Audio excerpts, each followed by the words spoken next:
rootnya bukan dari kedua itu, tapi rootnya dari praktis permasalahan dunia dengan cara informatika, yaitu berpikir komputasi. Nah, jadi ujung dan awalnya dari situ. Nah, awalnya sebetulnya orang MIT, Seymour Papert, itu menulis 2 buku. Saya baru baca 1 bukunya di tahun 80. Ini tahun saya lahir. Jadi emang saya nampak tua pada ibu ya. Orang udah bikin itu, saya baru lahir gitu. Dan kemudian diteruskan dengan Janet Wang. Ini muridnya, satu alumni, itu baru mempopulerkan istilah computational thinking. Briefly, computational thinking itu ini katanya. Ini potongan dari papernya. Ya, saya biarkan Bapak Ibu membaca sebentar.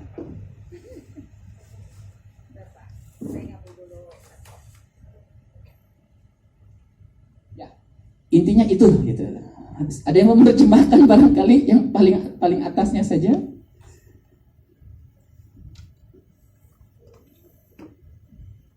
Ada yang mau menerjemahkan? Attitude and skill set everyone, not just computer scientist. Bukan cuma orang-orang yang computer scientist sebetulnya, tapi untuk semua. Nah, CT adalah yang ini, proses berpikir yang melibatkan pemecahan masalah. Sama dengan STEM dong Pak, iya. Bedanya apa? Di solusinya itu oleh agen pemproses informasi atau information process agent. Information process agent itu 2. Yang nampak dan berbantuan listrik akhirnya menjadi komputer. Yang nampak tapi tidak berbantuan listrik artinya disebut unplugged, tidak berbantuan komputer. Sebetulnya otak kita itu agen pemproses informasi.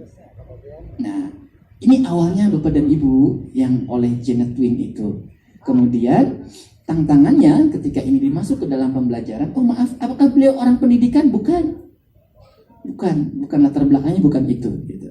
Dan tantangannya ini, bagaimana cara yang efektif untuk membelajarkan CT berpikir komputasi, khususnya bagi guru dan siswa. Nah, ini yang terbarunya 2008 setelah 2006. Ada 4 ini dasar. Akhirnya berkembang Bapak Ibu sekarang menjadi 18. Tapi saya sampaikan yang 4 dulu saja karena pendahuluan kita. Yang pertama adalah dekomposisi. Yang kedua, pattern recognition. Yang ketiga, abstraction. Yang keempat, algorithm. Jadi yang pertama dekomposisi, kedua mengenali pola, yang ketiga abstraksi, yang keempat adalah algoritma. Ini pilar berpikir komputasi. Ada yang baru? Nggak ada. Dekomposisi sudah kita dengar mungkin beberapa sebelumnya, mengenali pola, abstraksi, algoritma. Memadukan keempatnya, itulah pilar berpikir komputasi atau computational thinking atau disingkat CT. Seperti apa nih? Satu-satu deh kita bedah ya, Bapak Ibu ya. Nih, dekomposisi. Memecah atau mengurai masalah yang kompleks ke dalam sub-problem yang manageable. Masalah itu 1, menceritakannya menjadi 2, mengeluhkannya menjadi 4. Jadi masalah itu lebih baik jangan diceritakan, tapi didekomposisi. Solusi dilakukan dari setiap sub-problem, lalu naik menuju kompleks. Ada yang masih single di ruangan ini, lalu kita bully.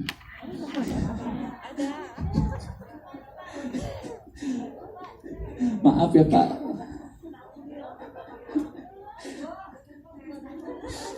Justru didukung Pak, dukung. Ya. Mari kita bantu sama-sama Bapak Ibu ya. Mari kita sebutkan persiapan kalau menikah itu hal yang indah, tapi dia juga menyimpan masalah. Ketika persiapan pernikahan, hal apa saja yang perlu kita siapkan? Itu berarti dekomposisi. Yang pertama misalkan gedung. Saya sudah membantu gedung. Terakhir aja itu Bang.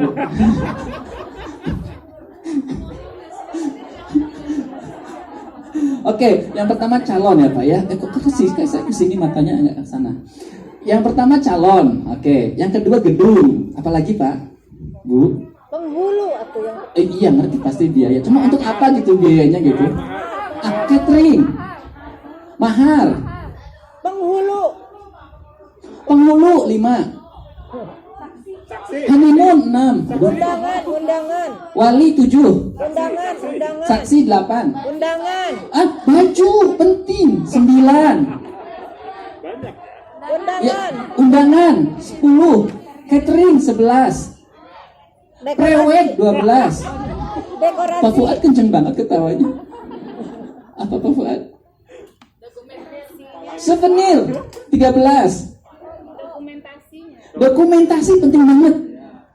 Saya foto nikah saya hilang, Bu. Sampai sekarang susah nyarinya. 14. Sudah 14 ini. Transportasi 15. Khutbah nikah 16. Saya agak sering isi khutbah nikah soalnya jadi agak ingat. 16 Bapak dan Ibu. Lah, mendekomposisi masalah itu penting. Jadi ketika siswa diberikan problem, langkah pertama adalah mendekomposisi. Apa contohnya? Ini. Hilang. Nah, ketika Bapak Ibu membaca cepat, sebetulnya itu dekomposisi. Yang kedua, ketika kita zoom dan search, itu juga sebetulnya dekomposisi. Aktivitas itu sudah bukan hal baru ya Bapak Ibu ya. Oke. Yang kedua adalah pattern recognition. Kalau Bapak Ibu lihat ini, kan mengenali pola sebetulnya, menemukan similaritas, kesamaan, karakteristik antar masalah. Ini membuat masalah lebih mudah diselesaikan karena solusi yang sama. Bapak Ibu masih ingat waktu insulin gitu ya? Nah, kita kan mengenali pola dulu gitu. Ini tipenya insulin yang berapa, takut jarum apa enggak, dan sebagainya dan sebagainya. Contohnya Bapak Ibu pernah tahu manga. Menggambar kartun Jepang itu namanya manga. Dulu saya susah sekali gambar begitu, tapi ternyata ada rumusnya. Menggambar anjing ini tuh ada rumusnya gitu. Lalu tinggal diubah-ubah, jadilah kita bisa menggambar anjing dengan pola yang sama, menggambar wajah gitu. Ini drawing yang sama tuh bisa. Kemudian ini cara, mungkin Bapak Ibu di HP ada Google Photos. Nah, cara Google Photos mengklasifikasikan sebetulnya pattern recognition, mengenali pola, mengenali wajah gitu ya. Ujuk-ujuk mengingatkan kembali setahun yang lalu ada foto-fotonya. Itu aktivitas dari pattern recognition. Dan kalau kita mengenal dulu namanya WinZip ya, sekarang namanya WinRAR gitu. Kalau di komputer ada defrag gitu, defrag sebetulnya mengenali pattern recognition saja itu gitu. Yang ketiga adalah representasi data dan abstraksi.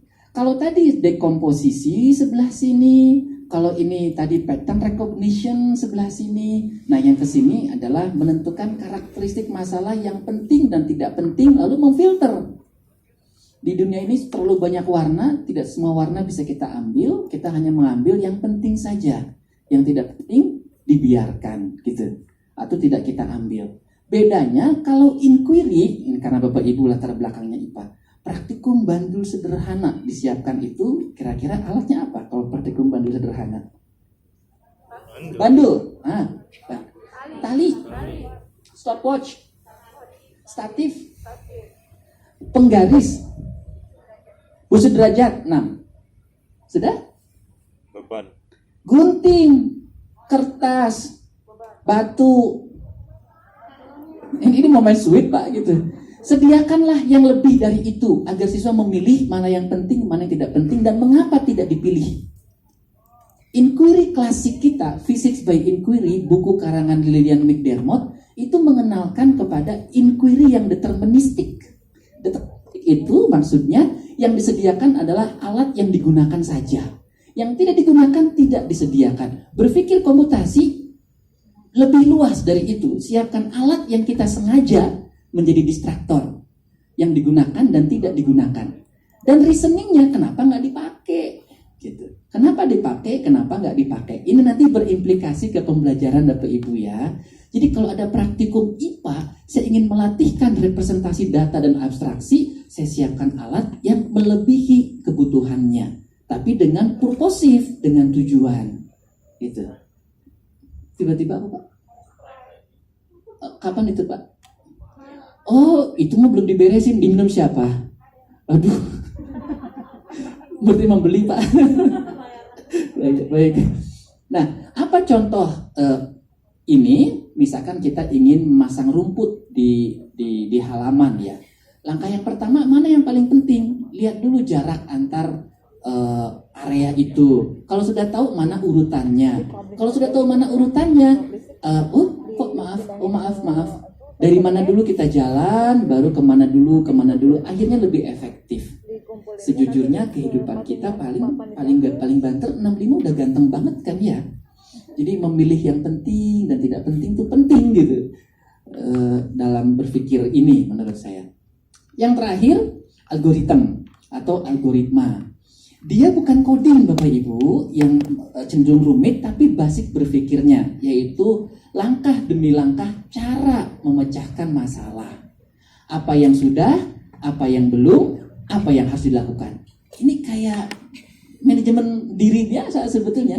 Apa yang sudah, apa yang belum, apa yang harus dilakukan gitu. Apa yang sudah berarti refleksi, apa yang belum berarti perencanaan, apa yang harus dilakukan berarti aksi gitu. Ini contohnya misalkan Bapak Ibu ya. Tadi pagi, enggak tadi pagi sih sebetulnya, 3 hari yang lalu saya disuguhi nyonya teh panas gitu. Nah caranya, mungkin Bapak Ibu, ini salah satu cara nih. Kettle listriknya diisi air gitu ya, hubungkan ke stop kontak, hubungkan ke beda tegangan, masukkan air panas ke dalam cangkir, kemudian tehnya dicelup-celupkan, tunggu berapa menit, kemudian tea bagnya diangkat. Mungkin gitu kira-kira ya. Ini kan hal-hal harian, tapi berpikir algoritma, membuat algoritmanya, step by stepnya ini, step gitu. Tapi saya sebagai orang fisika agak nggak setuju Bapak Ibu orang IPA juga nih, kira-kira nggak setujunya di sebelah mana? Saya agak nggak setuju sebetulnya. Silakan. Siapa Bu? Pak? Bu Eni? Ya, kalau saya menukarkan antara menyimpan teh ke dalam itu dengan menuangkan air. Jadi simpan dulu tehnya, baru saya tuangkan air panasnya. Ditambah sendok supaya tidak langsung, biasanya pecah. Yang disimpan tehnya dulu, kemudian sendok, baru airnya gitu ya. Lah berarti ada cara lain dong. Kalau ada cara lain, ya dibuat ininya jadi 2 cara gitu. Ada yang pertama, kalau saya mah nyimpen dulu tehnya, yang tadi yang Bu Eni katakan. Enggak, kalau saya mah kan bisa aja paralel. Ya kan nggak nunggu, udah mateng baru simpen teh kan, enggak kan? Itu lagi kan biasanya ibu-ibu bisa multitasking nih gitu ya. Dipakai nyuci lagi nambah.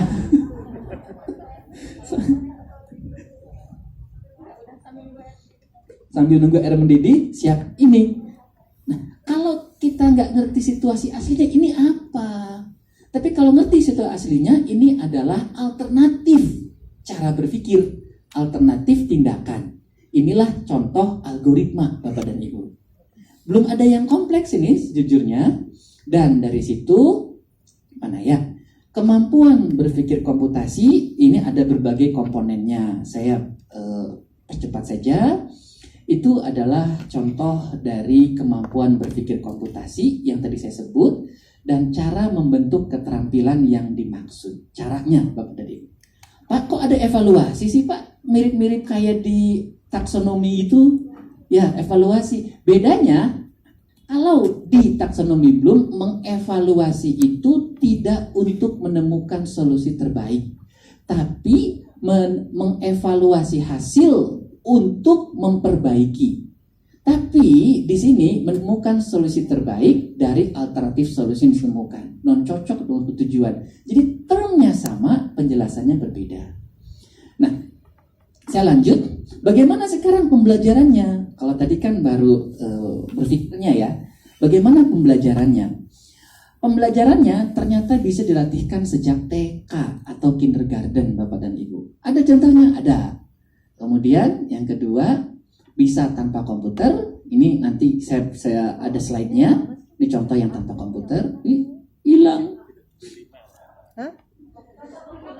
Iya, tanpa komputer kayaknya baterainya habis. Low bed kayaknya. Kenapa ya bro? cerita.